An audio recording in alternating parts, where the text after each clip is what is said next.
The British are using blame to silence me. Before I get into what I have brewing here, let me explain what that means. They made an attempt in defense of a scriptwriter named Gail Burston to blame me for something that was just a magic show, never happened, the murder of John Lennon, and thus to keep quiet the truth about the horrifying AIDS attack that was so bad that nobody even wants to talk about it anymore. Well, I grew up in a Jewish Holocaust survivor community where things that maybe you shouldn't expose children to were superimposed on me with great brutality. There have been refugee communities in the United States and Canada. Think of the Doukhobors of Russia who settled in British Columbia. And you would think that the Jewish community in Pittsburgh were people who had taken refuge in the United States and resettled if you looked at their public relations. But if you knew them intimately, you would know by now that they were involved in the Great Backstab, which was an alliance of British rock stars with Israeli intelligence forces in an ongoing overthrow attempt of the United States. So we have this situation of trying to silence me by blaming me that comes out in their commando system, the way they murdered 3 more Kennedys. It wouldn't have happened if you wouldn't have talked. They're trying to make it look like the people who have now been shown to have been supporting the people who they say killed John Lennon, making louder the idea that he was killed and that they're supporting him, have been tripped up. So now they're starting to kill Kennedys and run amok and saying, this will teach you to keep your mouth shut. For a number of reasons pertaining to public welfare, the right to know, I have been very shy in many of my mission statements to call what I have discovered theory. It isn't really theory, it's proven fact, a lot of it. A lot of it is proven fact. The fact that John Lennon used trickery and was a participant in this terrible British overthrow campaign is proven fact. It's not theory. So when you get into things, where does this lead? And is some of it speculation? People start throwing the word theory out in a way that they don't really understand the meaning of the word theory. When we go into this, where does it lead? It starts to precipitate the idea that it's all theory, but that's okay because some people realize now that they're dealing with facts and specific exhibitions as well as a little bit of language embellishment for the purposes of the arts. Like you'll find some of the things come out in my poetry in an attempt to find the language, you might say, that would be necessary to grow up with this. And of course, there are some errors, there are some flaws that need to be reviewed, and that's what peer review is for. That's what fact-checking is for. That's not what commando raids are for. Commando raids on public witness testimony and editorializing are beyond the pale. They have nothing to do with what we should be doing. So we're dealing with the criminally insane, and they want me silenced, and, you know, I'm doing my best to get to the public with the information. However, the public is totally ungrateful. They cheer the murder of the Kennedys. They cheer me being tortured. They cheer the threats. They cheer Yoko Ono. They cheer the Beatles. They cheer the Great Backstab. They vote for Trump. And you want to give up. There were people who, before war broke out, all through the COVID bomb, I have been reading about the Weimar intellectuals and their attempts to do something constructive before the fall of the Third Reich. One of the things that comes out in the opinion writing about it in people who review the past is the feeling that maybe they gave up a little too soon. It began to get deadly in 1931, but Hitler didn't come to power until 1933. Maybe they gave up a little too soon is one of the things that we're saying. And we're in a complex situation. You know, the Greta Thunberg scene, the Extinction Rebellion, in steam through with the COVID bomb, and you can't escape the synergy between them. But did they plan it or did someone else plan it? It didn't just happen. What I've been dealing with has been the problem of Hollywood and Hitler and where Reagan belongs in the index of a book like Hollywood and Hitler. I had given up hoping the people would study climate change and botany, but I haven't myself given up the hope that people listen to the attempt to save the planet.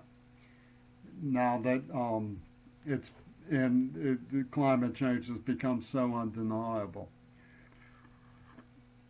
But I don't see what I'm doing as being derailed. The people who put out AIDS in the COVID bomb want to push through to the Green Party Axis explanation justifying what they've done, which is part of the great. This was the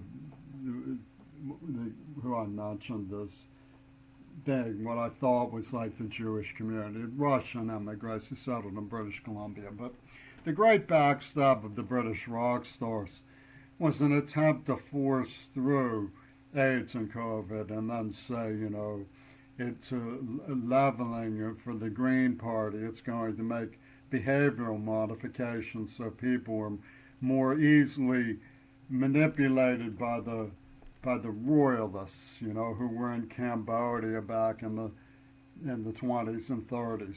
It's part of the royal plan. They don't want to take the blame for it, so to speak, but they are the ones that did it.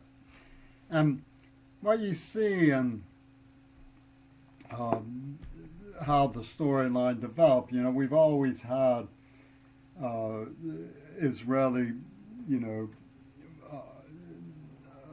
poverty and struggle and persecution of the Jews. And when I say that when they came into power, they did something just as sick, not trying to justify what was done to them. It won't be construed that way, but more and more people are tired of the way that it reflexively gets construed that way. So, how did the Great Backstab happen? Well, as you know, America put some war criminals on trial after Nuremberg, and the world was appalled and shocked to discover what those were doing.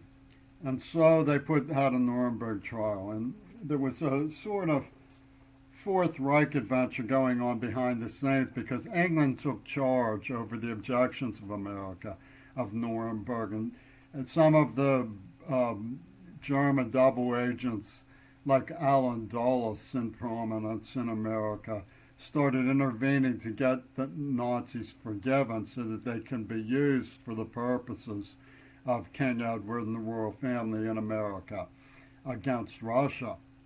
Because of this insane domino theory, the Russians weren't out to conquer the world. They were out to prevent another invasion. They were trying to,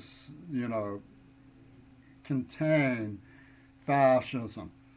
And fascism could see that America and Russia could be pitted against each other and bring about a new wave of fascism. And they did that by killing John Kennedy and putting out a theory of the war for the world, which is that peace is war because the spirit is asserting itself. And when you get into rock stars and social engineering, you start finding that the plan was, after killing Martin Luther King and JFK, was to upload the insanity of Pink Floyd and the Beatles and start targeting the mind, the way they stuck a nerve agent in a high-profile humanist educator's son is a good example of the Israeli backstab with the British, and it was a salutation to Leslie by a gang who was writing letters to son Gail.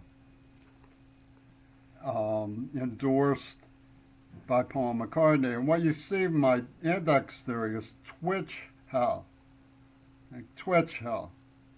Okay, Twitch.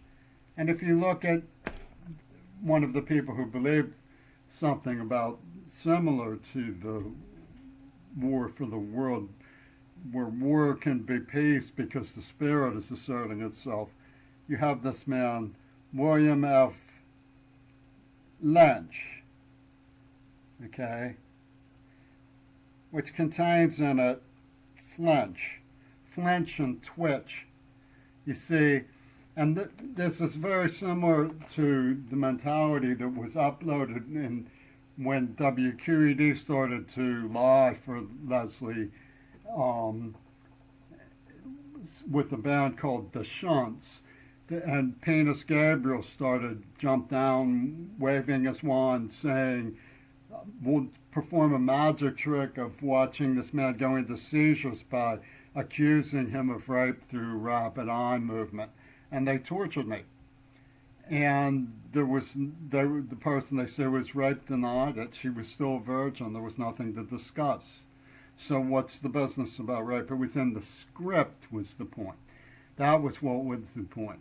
They were saying, even before I even knew what sex was, I was a rapist, after they put the implant in, they were going to neurohypnotize and cause trauma. So you have this situation where anytime I said anything, they beat me up. So if you deny something, they beat you up. If you don't say what they want, they beat you up. If you question or assert yourself, they beat you up. If you call them a name, they beat you up. So you have this reaction formation of trauma, of terror, or anything they ask is terrifying. You have to answer, but if you give the wrong answer, they beat you up. So then they pretended that there was no reaction formation. They pretended that there was no neuroplasm. They pretended that their overdubbing of the word rape proved that there was a rape. Because why would the word be there if there wasn't one, right? That's their reasoning. They overdub it, and they'd say, why is it there? It's there because they overdubbed it. So you have a situation of involvement with people like Midori who are saying, well, we're going to get even for the porno system, right, by injecting people. And they put this out in movies and stuff. And the cinema industry of Hitler and Hollywood starts coming through the Tavistock industry, where they start saying that I belong in jail, like these people, prison writers, telling the truth about the injection war game of Two Virgins Pussy Bowl on Mount Desert Island.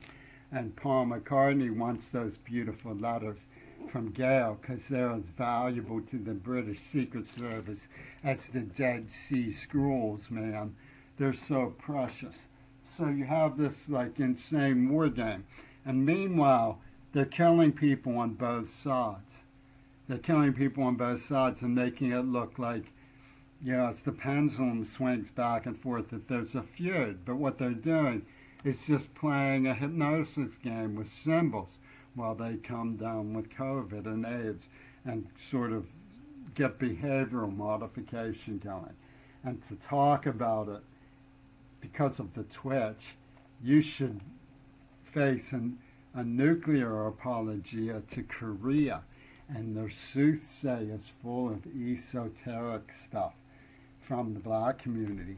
And they will follow you around proving that you're an anti-Semite through the recovery program with friends of E. Howard Hunt who call you Tad, because that's your sacred name in the CMU Radio KKK.